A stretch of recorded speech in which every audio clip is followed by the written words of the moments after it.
പഠനത്തോടൊപ്പം ചെറിയ ജോലി ചെയ്ത് വരുമാനം നേടാൻ വിദ്യാർത്ഥികളെ പ്രാപ്തരാക്കുന്നതിനായി 3 വിദ്യാർത്ഥിനികൾ ചേർന്ന് മൊബൈൽ ആപ്ലിക്കേഷൻ രൂപകൽപ്പന ചെയ്തു. പുറനാട്ടുകര ശ്രീ ശാരദ ഗേൾസ് HSSലെ വിദ്യാർത്ഥിനികളുടെ ആശയമാണ് പ്രാരംഭഘട്ടത്തിൽ തന്നെ ശ്രദ്ധേയമാകുന്നത്.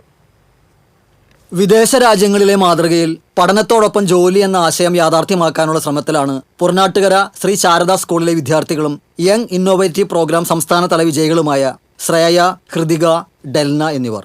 ഇതിനായി ഇവർ ഒരുക്കുന്ന മൊബൈൽ ആപ്ലിക്കേഷന്റെ അടിസ്ഥാന രൂപം തയ്യാറായി കഴിഞ്ഞു. ഈ വെബ്സൈറ്റിന്റെ പ്രധാന ഉദ്ദേശം എന്ന് വെച്ച് കഴിഞ്ഞാൽ ഇപ്പോൾ ഒരുപാട് നമ്മുടെ കുട്ടികളുണ്ടല്ലോ, ഇവർക്കെല്ലാം ഒരു കഴിവുകൾ ഉണ്ടാവും. ആ കഴിവ് ഉപയോഗിച്ച് ഇവർക്ക് പൈസ സമ്പാദിക്കാനുള്ള ഒരു മാർഗമാണ് ഞങ്ങൾ ഈ വെബ്സൈറ്റിലൂടെ കാണിക്കുന്നത്.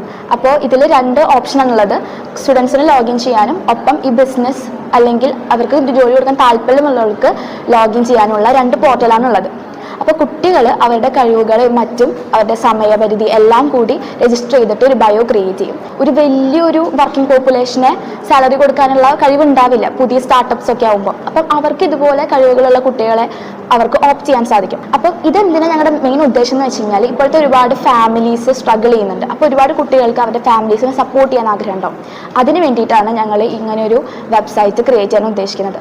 ആപ്പിൽ രജിസ്റ്റർ ചെയ്യുന്നവരുടെ വിവരങ്ങൾ വെച്ച് അനുയോജ്യമായ ജോലി എന്തെന്നും എവിടെയെന്നും നിഷ്പ്രയാസം അറിയാനാകും. വിദ്യാർത്ഥികൾക്ക് അനുയോജ്യമായ പാർട്ട് ടൈം ജോലി കണ്ടെത്തി വരുമാനം നേടാൻ അവസരമൊരുക്കാനാണ് ഈ മൊബൈൽ ആപ്പ് വഴി ലക്ഷ്യമിടുന്നത്. യങ് ഇന്നോവേറ്റീവ് പ്രോഗ്രാം ഇപ്പോഴത്തെ ചെറുപ്പക്കാർക്ക് അവരുടെ പഠനത്തോടൊപ്പം തന്നെ 4 മണിക്കൂറുകളോളം വേറെ ഒപ്പം തന്നെ ജോലിക്കായിട്ട് കുട്ടികളെ സെലക്ട് ചെയ്യുകയാണെങ്കിൽ, അവർക്ക് അതിനൊരു അവസരം കൊടുക്കുകയാണെങ്കിൽ ഗവൺമെന്റിന്റെ പിന്തുണയോടുകൂടി 4 മണിക്കൂർ കുട്ടികൾ ജോലിയിലും കൂടി ഏർപ്പെടുകയാണെങ്കിൽ അവർക്കത് പഠനത്തിന് ഒരു സഹായമാവും.